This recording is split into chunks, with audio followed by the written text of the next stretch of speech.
Votre grand journal du soir jusqu'à 20h sur Europe 1 qui reste à vos côtés pendant cette crise sanitaire. Vous recevez à présent Nathalie, l'ancien ministre de l'Intérieur, maire de Lyon, Gérard Collomb. Bonsoir Gérard Collomb, merci beaucoup d'être avec nous ce soir sur Europe 1. Bonsoir.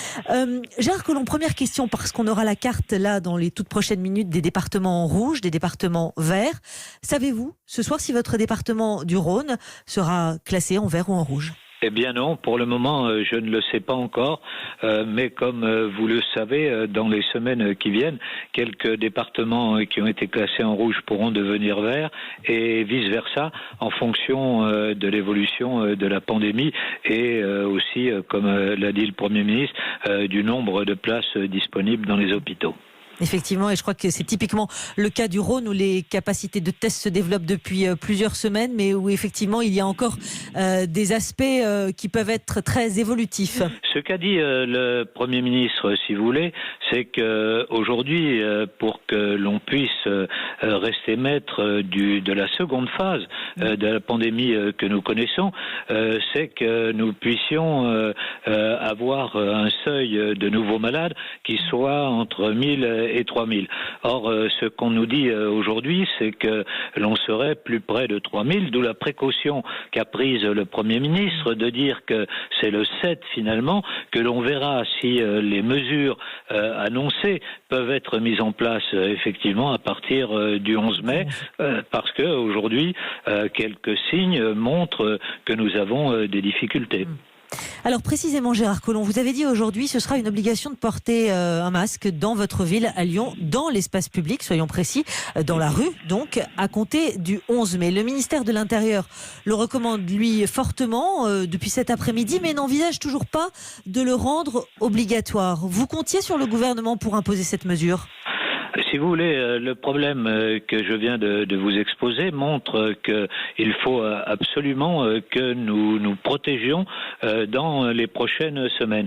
Donc nous allons livrer aux Lyonnais des masques gratuits à l'ensemble des Lyonnais. C'est une opération qui va commencer la semaine prochaine.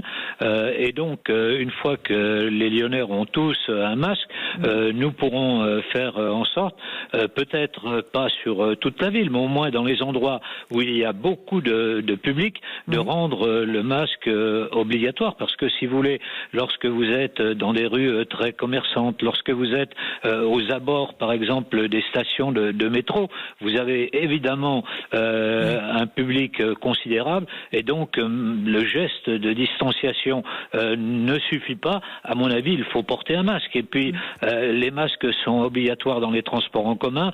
Vous n'allez pas les mettre dans les transports en commun et puis les enlever dès que vous serez dans l'espace public. Vous avez donné votre avis très ouvertement s'agissant de votre ville de Lyon, dans les endroits les plus fréquentés, on l'a bien compris. Mais alors comment vous réagissez aujourd'hui à cette directive, en tout cas à cette opinion du ministère de l'Intérieur qui dit non, on n'impose rien. C'est une décision qui va à l'encontre de ce que vous espériez foncièrement. J'espère qu'en tout cas, peut-être pas sur toute la ville, mais pour des temps limités et pour des lieux limités, nous pourrons progresser sur ce point. Vous savez, voyez bien qu'il y a de plus en plus de personnes qui aujourd'hui portent un masque. Et voyez bien, par exemple, en Île-de-France, quand on rouvrira les transports en commun, et le Premier ministre a demandé qu'ils soient rouverts de manière massive, il faudra bien que les gens portent un masque. Et s'ils le portent pour aller dans les transports, pourquoi l'enlèverait-il sur l'espace public ? Bien sûr, mais comment vous l'expliquez alors, Gérard Collomb ? Parce que vous espérez effectivement que cela progresse. Comment vous expliquez que là-dessus... Parce que, me semble-t-il, aujourd'hui, toutes les communes n'ont pas à la fois les impératifs que peut avoir une grande ville comme Lyon. Vous voyez, nous avons des centres commerciaux très actifs qui, dès le 11 mai, vont être pris d'assaut. Nous avons les berges du Rhône où vous avez des dizaines de milliers de personnes et je ne suis pas sûr que la distanciation soit toujours bien respectée. Donc, dans ces endroits-là, en tout cas, le port du masque me semble quelque chose de bon sens, et donc le rendre obligatoire dans ces lieux-là contribuera évidemment à faire en sorte que demain, après avoir connu une période de déconfinement, nous ne soyons pas obligés de connaître une période de reconfinement parce que la maladie serait repartie. Plus généralement, Gérard Collomb, comment expliquez-vous ces allers-retours constants du gouvernement sur les masques et leur efficacité dans cette crise? Les Français sont circonspects, voire plus.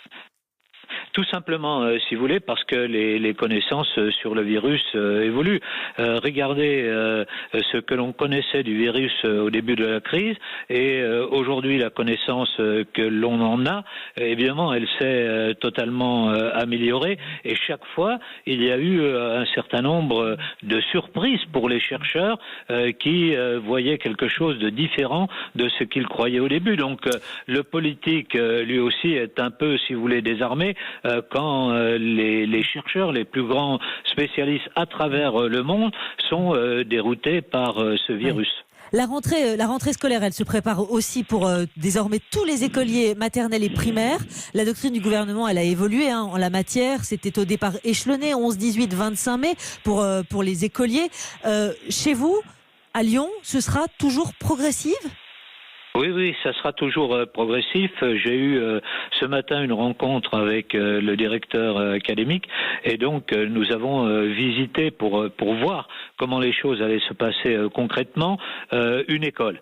Et donc nous nous sommes mis d'accord pour que nous rentrions d'abord le 14 et que, si vous voulez, pendant 2 jours, il puisse y avoir des réunions entre les enseignants et les personnels de la ville qui sont dans les écoles de manière à organiser les classes le mieux possible pour permettre justement que les enfants ne se croisent pas dans les couloirs, pour permettre qu'à la cantine ils puissent effectivement bénéficier de repas sans avoir de contact.